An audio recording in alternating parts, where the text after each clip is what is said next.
नमस्कार, मैं मोन्टू राजा anti corruption India से स्वागत है आपका। इस समय जंतर मंतर दिल्ली में मौजूद हूँ और यहाँ आप जो देख रहे हैं ये मिथिलावासी हैं। तमाम आंदोलन कर रहे हैं, अपने अलग राज्य की मांग कर रहे हैं। क्यों कर रहे हैं ऐसा, तमाम इन लोगों से ही हम पूछ लेते हैं क्या समस्याएं इनको हैं जो झेलनी पड़ रही हैं। सर क्या नाम है आपका?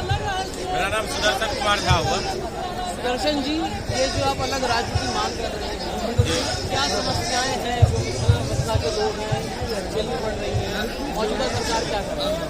मिथिला को लगातार उपनिवेश बना दिया गया है। मिथिला के लोग लगातार पलायित हो रहे हैं। वो शिक्षा के लिए भी पलायित होते हैं, रोजगार के लिए भी पलायित होते हैं, स्वास्थ्य के लिए भी पलायित होते हैं। उसे लेबर जोन बना दिया गया है। तो इसीलिए हम लोग अलग राज्य की मांग करते हैं। तो जो मौजूदा राज्य सरकार है तो वो क्या कर रही है? मौजूदा राज्य सरकार जो है उनको सिर्फ मगध दिखता है, उनको मिथिला दिखता ही नहीं है। वो दोहरी नीति करते हैं मिथिला के साथ। यदि 20 रुपए का फंड जाता है बिहार में तो वो 18 रुपया मगध के क्षेत्र में खर्च करते हैं, 2 रुपया मिथिला में खर्च करते हैं। और उस 2 रुपया के खर्च से मिथिला का विकास नहीं हो रहा है। इसीलिए हम मिथिला राज्य की मांग करते हैं। क्योंकि पूर्व में मिथिला देश रहा है और उसके बाद उस साजिश के तहत आधा मिथिला जो है उसको नेपाल को दे दिया गया, फिर बचा हुआ भूभाग झारखंड को दे दिया गया। अब जो बचा हुआ क्षेत्र है हमारा 17-18 जिला, वो हमें अलग राज्य चाहिए। हम 8 करोड़ मैथिल एक राज्य की मांग कर रहे हैं केंद्र सरकार से। 8 करोड़ बता रहे हैं आप मैथिल, जो आज केंद्र सरकार है या फिर किसी बीजेपी सरकार है जो बिहार में है, अभी तक आप लोगों ने क्या ज्ञापन दिया है सरकार से? कुछ आश्वासन बताया क्या रहा? हम लोग सबसे बड़ी प्लेटफॉर्म होती है सोशल मीडिया प्लेटफॉर्म ट्रेंडिंग के माध्यम से हम लोग बिहार सरकार को साथ में केंद्र सरकार को जानकारी देते हैं। साथ ही साथ कुछ दिन बिहार में सरकार गिर चुकी थी, ठीक है, सरकार का फिर से गठन हुआ है, जिसका दूसरी सरकार है। सबसे बड़ी बात है सरकार को दिखना। हम लोगों को दिख रहा है जो कि एक नदी के उस पार और एक नदी के इस पार, एक नदी के इस पार लिए तो आप मगध की सरकार कह सकते हैं, ठीक है, और नदी के उस पार कह सकते हैं तो उसको पिछड़ा हुआ क्षेत्र घोषित कर दिया है। बिहार को कुछ इलाके में बांट दिया गया है, एक मिथिला हो जाता है तो दूसरा जो कि आप सीधा निगलेक्ट करके चलते हैं, ठीक है। सबसे बड़ी बात 18 से 20 चीनी मिले थी, पेपर मिले थी, सारी की सारी बंद कर दी जा सकती है अभी फिलहाल, ठीक है। और नदी के इस बगल देखें आप तो ग्लास ओवरब्रिज बन रहा है और हम लोग की तरफ चले आइए अभी वही बांस का नीचे से दिया हुआ पुल है, उसी पुल से चलते हैं। इस तरह से पृथक्करण की बात हो रही है। और जहाँ तक उन्होंने क्या बात आती है फंड की, ओवरब्रिज की बात कीजिए तो पटना में जाके देखिए 1 महीने में यदि बात चलती है तो 1 महीने में बिल पास होता है और 1 महीने में काम शुरू होता है। 4 एम्स की घोषणा एक साथ हुई थी, अभी तक शिलान्यास दरभंगा में नहीं हुआ, लेकिन चारों तरफ आइए पूरा बनकर तैयार हो चुका है। कहीं ना कहीं दोहरी राजनीति हो रही है, इसके कारण हम लोग एक अलग इधर राज्य की निर्माण की मांग कर रहे हैं।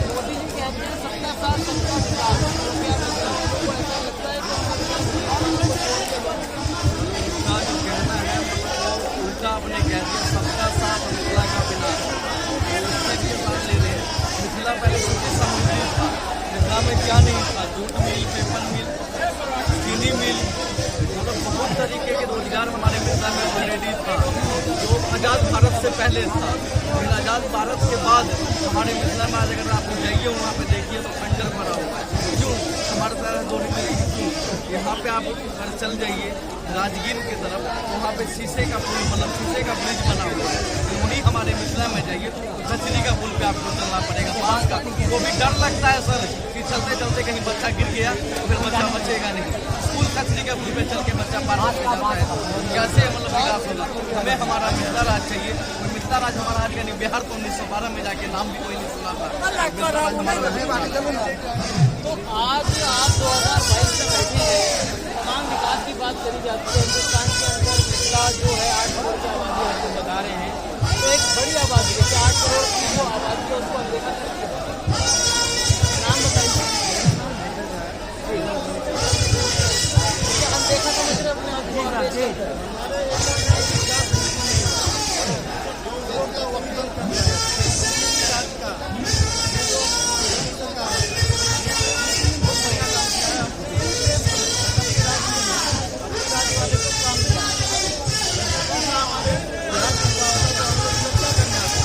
सरकार अच्छी बता रहे हैं।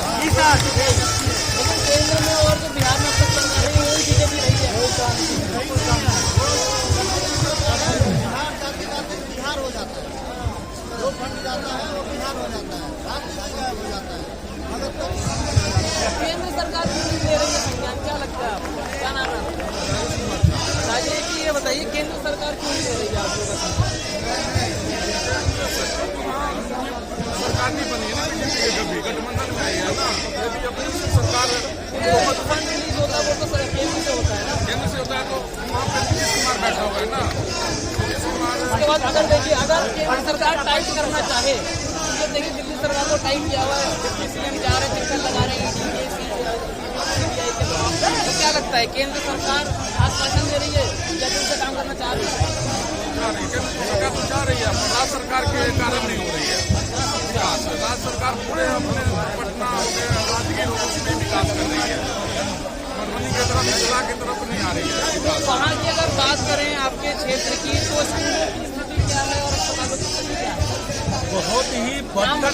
मेरा नाम मंजीत झा है और जहाँ तक आज हम यहाँ पे जो जमा हुए हम सारे मिथिला के पृथक मिथिला के राज्य के निर्माण के लिए हम अपनी आवाज़ बुलंद करने के लिए यहाँ पे जंतर मंतर पे जमा हुए हैं।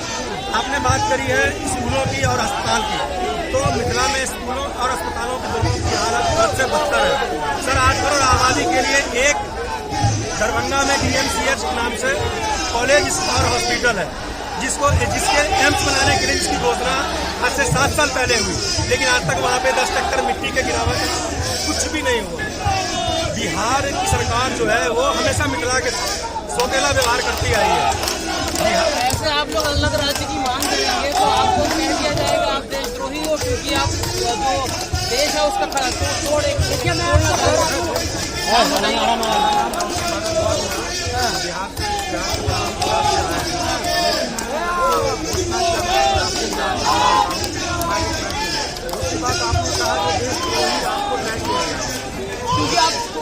एक और खंडन चाह रहे हैं ना? नहीं, आप राज्य तोड़ना चाह रहे हैं, कहा जाएगा नहीं बना है। हमारे बिहार में ही तो अलग हुई है। 1912 में बिहार का क्या अस्तित्व है? बिहार का मिथिला का 1000 वर्षों का अस्तित्व रहा है। हमारे मिथिला का हजारों लाखों वर्षों का अस्तित्व रहा है। बिहार को बंगाल से अलग हुआ है।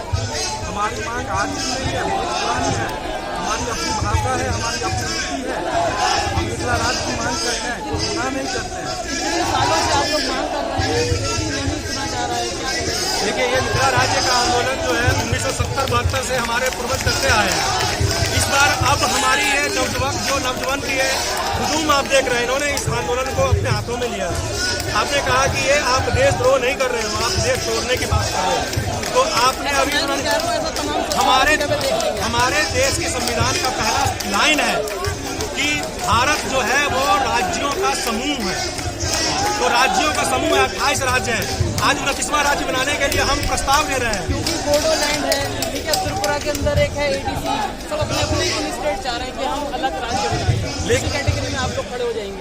लेकिन सर मिथिला को जो 8 करोड़ आबादी के लिए सर एक एम्स है, एक एम्स नहीं है, एक IIT कॉलेज नहीं है, एक IIM नहीं है। तो जब इलेक्शन होते हैं तो किस नाम से वोट मांगे जाते हैं, क्या करने के नाम पे वोट मांगे जाते हैं? पूरे देश में चल रही है। हाँ, जात पात की राजनीति का वोट 8 करोड़ वोट बहुत होता है। तो आप ये बताइए कि अगर आप लोगों को सुविधाएं वहाँ नहीं मिल पा रही है, जब वो इलेक्शन होते हैं तो किस नाम पे वोट देते हैं आप? देखिए अभी पार्टी पॉलिटिक्स बहुत जाती हो गया है। बिहार में बहुत जाति का पॉलिटिक्स चलता है, लेकिन आप किसी का विधान करने वाला नहीं है वहाँ। अब मिथिलावाद चलेगा, भारतीय मिथिलावाद ही चलेगा। निश्चिंत रहिए, आप क्या करना चाहते हैं, क्या नहीं चलेगा, जरूर चलेगा। क्या नाम है आपका? मेरा नाम ध्यानी दास है। ध्यानी जी, इलेक्शंस होते हैं, ठीक है, वोट मांगे जाते हैं, आप लोग अब प्रोटेस्ट कर रहे हैं, अपना अलग राज्य चाह रहे हैं, उस टाइम पे क्या मांगे रखते हैं, क्या कहा जाता है? हमारे सदियों से हमारे बाप ने गुलामी किया, हमारे दादा ने गुलामी किया। गुलामी का मतलब यह हुआ कि हम लोग को कोई भी सुविधा नहीं दिया जा रहा है। जो भी सुविधा आ रहा है पढ़ने के क्षेत्र में चला जा रहा है। अब इलेक्शन जो है आप ये देखे होंगे सारे भाई लोग कि 2 बार इलेक्शन हो चुका है और 2 बार में 2 बार इलेक्शन को जो है फिर से तोड़ करके जीत तोड़ा गया। अब वही जो आप हमेशा यही लड़ाई करते रहोगे, फिर हम लोग कहाँ जाएंगे? मैं फिर वही पूछ रहा हूँ कि 8 करोड़ आप लोग बना रहे हो, जब इलेक्शन होते हैं हमें जो नेता होता है वो आता है कि भाई इन लोगों पे आप मुझे वोट दो। हमें कहते हैं कि तुम्हें रोजगार दूंगा, रोजगार देते नहीं। हमें कहीं तुम्हारा मिल चालू करूंगा, तुम्हारी फैक्ट्री चालू करूंगा, तो आज तक करते नहीं। वही हर बार जो हमें कितनी बार वोट दिया आपने? हमने आज अभी मिलाकर मैंने 2 बार नहीं दिया। 15 साल से वोट मतलब किस सरकारें जाती हैं, क्या देखा आपने? मैं कुछ नहीं देखा, जैसा है वैसा ही चल रहा है। आप ही देखो, अगर ये केरला में बाढ़ आती है तो 500 करोड़ का योगदान दे देते हैं सरकार। बिहार में हर साल बाढ़ आती है, हर साल घर टूटता है, हर साल इंसान मरते, वहाँ पे सरकार क्या दे रहा है? देता है पटने साइड में देता है। हमारे मिथिला के लिए कुछ नहीं किया आज तक। मिथिला में जो भी पुला बनाया गया है सब वहाँ से निकला है, जो बंबू बोलते हैं बंबू से मिला हुआ है। अगर हमारे तरफ फैक्ट्री खोला दिया जाए, हमारे तरफ रोजगार दिया जाए तो हम लोग बाहर नहीं भटकेंगे। आप इंडिया में कोई भी कोना में चले जाओ, देखो बिहार का जो है हमारे मिथिला का हर विभिन्न अंगों में हर इलाका में बंदा काम कर रहा है। लेकिन अगर हमें वहाँ रोजगार दिया जाए तो हमें भागने की जरूरत नहीं है, हमें माँ बाप से अलग होने का जरूरत नहीं है। हर इंसान चाहता है कि क्षेत्र में जीता हुआ नेता होता है उससे आपको नहीं कहते हैं? मुझे कहा जाता है हर बार किया जाता है रोजगार देगा। दरभंगा जिला में प्रखंड समाये हुए हैं। जब आते हैं तो हम लोग को जब संतावना देके चले, लेकिन हमारे गार्जियन सब जब 6-7 साल से मिथिला राज्य के लिए आंदोलन करते आ रहे हैं। और जब हम लोग को अब लगा कि नहीं हमारे गार्जियन सही है, हम लोग अब जब एक योगेश साहब कमाना चाहिए तो हम लोग लड़ाई शुरू किए हैं। 2017 में हमारे गार्जियन सब यहाँ दिल्ली में जंतर मंतर आंदोलन करके लाठी के आगे गए हैं। और हम लोग इस बार भी वो तो आपके क्षेत्र के विधायक हैं, सांसद हैं, मंत्री हैं, उनसे पूछा जाता है तो वहाँ भी वो लोग लाठी खिलाते हैं। हमारे क्षेत्र के क्रांतिकारी सुमित मोहगटिया और वर्तमान विधायक ललित यादव जी थे, जब उन्होंने सवाल जवाब किया अपने गुंडों से, उन्होंने पिछली बार इलेक्शन में 2020 में जो इलेक्शन हुई थी उसमें अपने गुंडों से उनका सर फोड़वा दिया था। वहाँ के ग्रामीण क्षेत्र के विधायक थे। और जैसे हम लोग अभी जो लड़ाई लड़ रहे हैं उनको पता है, उन्होंने समर्थन भी दिया है लेकिन खुल के नहीं देते हैं। वो चाहते हैं कि यहाँ पे मिथिला राज्य आगे ये लोग चाहे लाठी ये लोग का है। जब सक्सेस को चाहे परिणाम सफल अच्छा आ जाए हम अपना नाम दरभंगा का हवाई जहाज शुरू करवाने में स्टूडेंट यूनियन का आगे हाथ रहा है, लाठी का है, जेल का है, लेकिन नाम पे गोपाल बाबू ठाकुर जी है वो अपना लोग चला जाता है। देखते हैं ललित यादव इतना दिन बोला भाजपा कुछ नहीं, अभी बोला है हमने दिला दिया एयरपोर्ट एम्स नाम को टेका जा रहा है। तो तमाम पंचायतें हैं वो आप देखिए, जो स्टूडेंट यूनियन है वो जंतर मंतर पर धरना दे रही है। आप मेरे पीछे हुजूर देख रहे होंगे, तमाम लोग हैं और क्या समस्याएं हैं अपने आप। अरे हल्ला बोल सरकार द्वारा इलेक्शंस के टाइम पे वोट मांगने लोग आते हैं, लेकिन जो समस्या है जैसे कि तैसी इन लोगों के साथ बनी हुई है। क्या सरकार इनके ऊपर ध्यान देगी, ये समय ही तय करेगा। आपकी क्या है राय? कमेंट कर अपने विचार आप साझा कर सकते हैं। अगली अपडेट के साथ आपके सामने फिर प्रस्तुत होंगे। नमस्कार। सब्सक्राइब करें हमारे YouTube चैनल को और बने रहें हमारे साथ।